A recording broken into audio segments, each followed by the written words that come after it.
అందరికీ నమస్కారం. అక్టోబర్ 1న కోబ్రా ప్లానెటరీ సిచ్యువేషన్ అప్డేట్ అని అప్డేట్ ఇవ్వడం జరిగింది. దాని గురించి తెలుసుకుందాం. ఇంప్లాంట్స్ నిర్ణయించిన టైం కంటే ముందే క్లియర్ చేయబడ్డాయి. మిగిలి ఉన్న ఏకైక భాగం ఉపరితల జనాభా యొక్క భౌతిక బయోచిప్లు. దీని గురించి ఈ ఆర్టికల్లో తెలుసుకుందాం. ఇంప్లాంట్స్ తొలగించబడిన తరువాత లైట్ ఫోర్సెస్ లర్కర్ ప్రభావం నుంచి ప్రధానంగా విముక్తి పొందారు. ఇప్పుడు గ్రహ విముక్తి ప్రక్రియపై వారు స్పష్టమైన దృక్పథాన్ని కలిగి ఉన్నారు. ప్లానెట్ ఎక్స్ నుంచి వచ్చిన ద్రోవులు వెళ్ళిపోయినందున ఇకపై వారి ప్రధాన దృష్టి గ్రహ ఉపరితలాన్ని శుభ్రం చేయడం మరియు తుది విముక్తిపైనే ఉంటుంది. రెసిస్టెన్స్ ప్లైడియన్లు, ఆండ్రోమిడియన్లు, ఆర్కిటోరియన్లు, ఆల్డెబరన్లు మరియు ఇతర జాతుల ఉపరితల విముక్తిని లక్ష్యంగా చేసుకుని ఒకదానితో ఒకటి అనుసంధానించబడిన భూగర్భ స్థావరాల నెట్వర్క్లు నిర్మించాయి. అవి ప్లానెట్రాన్ టెక్నాలజీ మాదిరిగానే హై స్పీడ్ ట్రైన్లతో అనుసంధానించబడి ఉన్నాయి. ఈవెంట్ తర్వాత కొంతమంది లైట్ వర్కర్లు ఆ నెట్వర్క్లోని కొంత భాగాన్ని యాక్సెస్ చేయగలరు. అస్తర్ మార్గదర్శకత్వంలో అగార్థలో అసెన్షన్ మిస్టరీ స్కూల్స్ తిరిగి ప్రారంభించబడ్డాయి. సెయింట్ జర్మన్ మార్గదర్శకత్వంలో ఆ స్కూల్స్ యొక్క పశ్చిమ శాఖ పాశ్చాత్య క్షుద్ర మరియు నిగూఢ సమూహాలను నిజమైన అసెన్షన్ బోధనల వైపు ప్రభావితం చేయడం ప్రారంభిస్తూ, అదే సమయంలో లావోస్ట్ మార్గదర్శకత్వంలో బ్లూ డ్రాగన్ అగార్థ నెట్వర్క్లోని తూర్పు శాఖ ఉపరితల టాయిస్ట్ సమూహాలు మరియు వ్యక్తులను టాయిస్ట్ అంతర్గత రసవాదం యొక్క నిజమైన బోధనల వైపు ప్రేరేపిస్తోంది.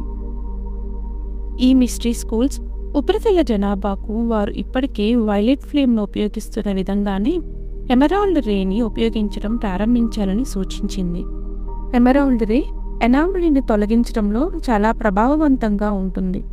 మీ ఇంటిని రక్షించుకోవడానికి కూడా మీరు దీన్ని ఉపయోగించవచ్చు. ఇప్పుడు ఉన్న ప్రధాన సమస్యల్లో ఒకటి భౌతిక బయోచిప్స్. వీటిని 2వ ప్రపంచ యుద్ధం సమయంలో జర్మన్ కాన్సంట్రేషన్ క్యాంపులో సిమెన్స్ అభివృద్ధి చేసింది. 1940 చివరి నుంచి WHO ఆధ్వర్యంలో వ్యాక్సినేషన్ కార్యక్రమాల ద్వారా ఉపరితల మానవాళికి పంపిణీ చేయడం ప్రారంభమైంది. 1970 నుంచి ఇది పూర్తిగా అమలు చేయబడింది. మరింత శక్తివంతమైన బయోచిప్స్ అభివృద్ధిని 1996 నుంచి అమలు చేశారు. 2010లో రెసిస్టెన్స్ చివరకు కబాల్ను ఆ చిప్స్ను మరింత విస్తరించకుండా ఆపింది. ఈ బయోచిప్స్ మెదడు యొక్క ఫ్రంటల్ లోబ్లో ఉంటాయి. ఇక్కడ అవి ఆత్మకు మరియు భౌతిక మెదడుకి మధ్య తీవ్రమైన డిస్కనెక్షన్ను సృష్టిస్తాయి. నాభి కింద ఉన్నవి భావోద్వేగాలను మరియు కుండలిని శక్తిని అణచివేసి నియంత్రిస్తాయి. ఈ బయోచిప్స్ 30 మైక్రోమీటర్ల వ్యాసం కలిగి లర్కర్ ఇన్ఫెక్టెడ్ డార్క్ ఎనర్జీ ఎనామలీలో చిక్కుకున్న ఫిజికల్ డివైజెస్. ఇవి 30 మీటర్ల వ్యాసార్థంతో గోళాకార స్కలార్ డార్క్ ఫీల్డ్ను సృష్టిస్తాయి. అవి 30 మీటర్ల ఉపరితల పొరలో ఇథరిక్ ప్లేన్ యొక్క అత్యల్ప 2 సబ్ ప్లేన్లను నేరుగా ప్రభావితం చేసి అక్కడ ఎనామలీని మెయింటైన్ చేస్తూ ఉంటాయి. పరోక్షంగా ఆ 30 మీటర్ల పొరలోని మిగిలిన ఇథరిక్ ప్లేన్లు మరియు యాస్ట్రల్ అలాగే మెంటల్ ప్లేన్లను కూడా ప్రభావితం చేస్తాయి. ఇది ఇప్పుడు ఉపరితల జనాభా అనుభవిస్తున్న నిరాశ మరియు నిస్పృహలకు ప్రధాన కారణాల్లో ఇది ఒకటి. ఈ బయోచిప్లు చాలా శక్తివంతమైనవి మరియు వాస్తవానికి మానవ వ్యక్తిత్వంలోని ఒక భాగాన్ని తీవ్రంగా వక్రీకరిస్తాయి. లైట్ ఫోర్సెస్ ఇప్పటికే క్లియర్ చేస్తున్నారు, కానీ క్లీనింగ్ ప్రక్రియ అక్టోబర్ 10 కంటే ఎక్కువ సమయం పడుతుంది. 2వ సమస్య రియాలిటీ జనరేటర్లు అని పిలువబడేవి. రియాలిటీ జనరేటర్లు తక్కువ ఫ్రీక్వెన్సీ వాస్తవికతను సృష్టించే భారీ స్కెలార్ పరికరాలు. క్వారంటైన్ సృష్టించబడిన 26,000 సంవత్సరాల క్రితం భూమి క్రస్ట్లో లోతుగా రియాలిటీ జనరేటర్ల నెట్వర్క్లు నిర్మించబడింది. 1996లో ఒరయన్ నుంచి దిగుమతి చేసుకున్న రియాలిటీ జనరేటర్లతో ఉపరితలానికి చాలా దగ్గరగా మరొక నెట్వర్క్ను సృష్టించబడింది. పాత అట్లాంటియన్ నెట్వర్క్ దాదాపుగా క్లియర్ చేయబడింది, కానీ 1996 నుంచి ఉన్న ఉపరితల నెట్వర్క్ ఒక పెద్ద సమస్యగా ఉంది. ఎందుకంటే ఆ పరికరాలతో చాలా రహస్య సైనిక స్థావరాలలో ఏర్పాటు చేయబడ్డాయి.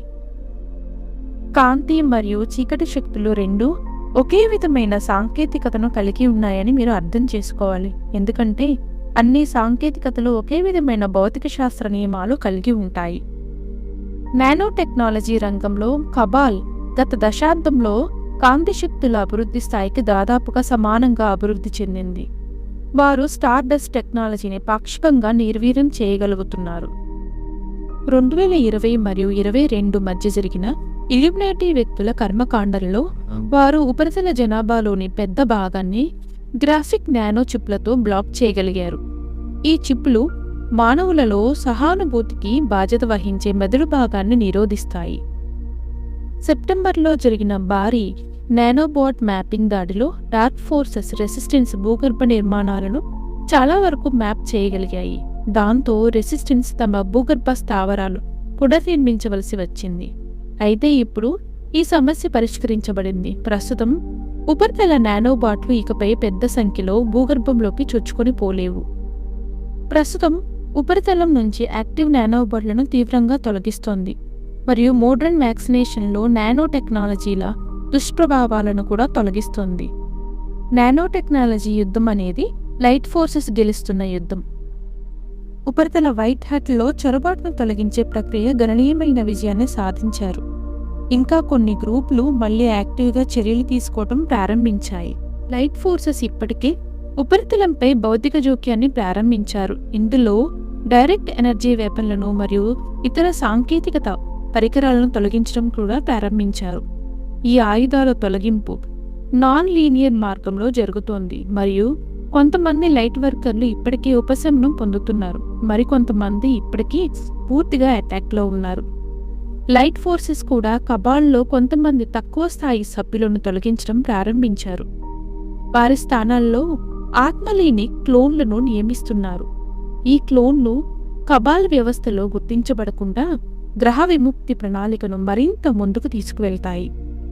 స్క్రీన్ మీద చూపిస్తున్న ఆర్టికల్లో ప్రస్తుతం ఉపరితలంపై ఉన్న భౌగోళిక రాజకీయ పరిస్థితులను వివరిస్తోంది.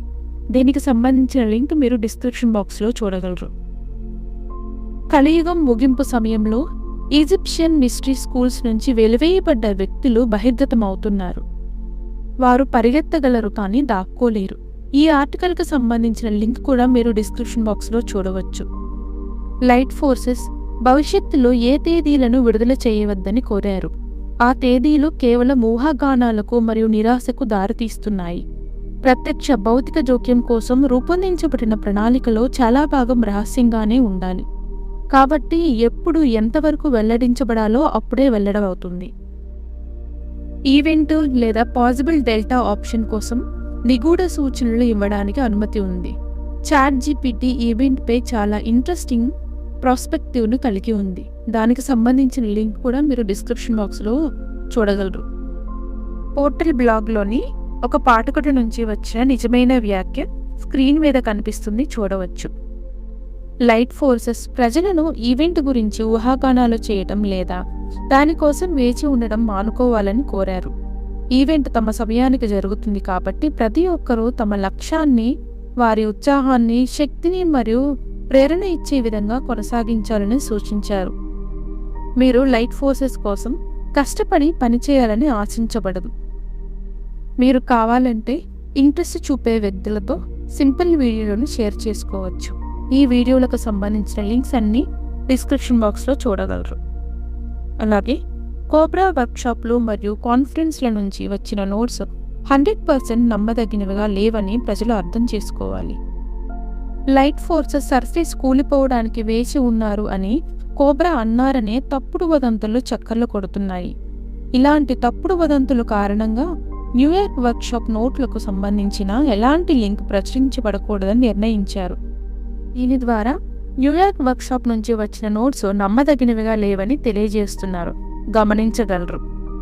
ఏదైనా సందేహాలున్నా పోర్టల్ బ్లాగ్లో ప్రచురించబడిన సమాచారం అధికారమైనదిగా పరిగణించబడుతుంది, ఎల్లప్పుడూ ప్రాధాన్యతను తీసుకుంటుంది. సాఫ్ట్ డిస్క్లోజర్స్ బాగా జరుగుతున్నాయి.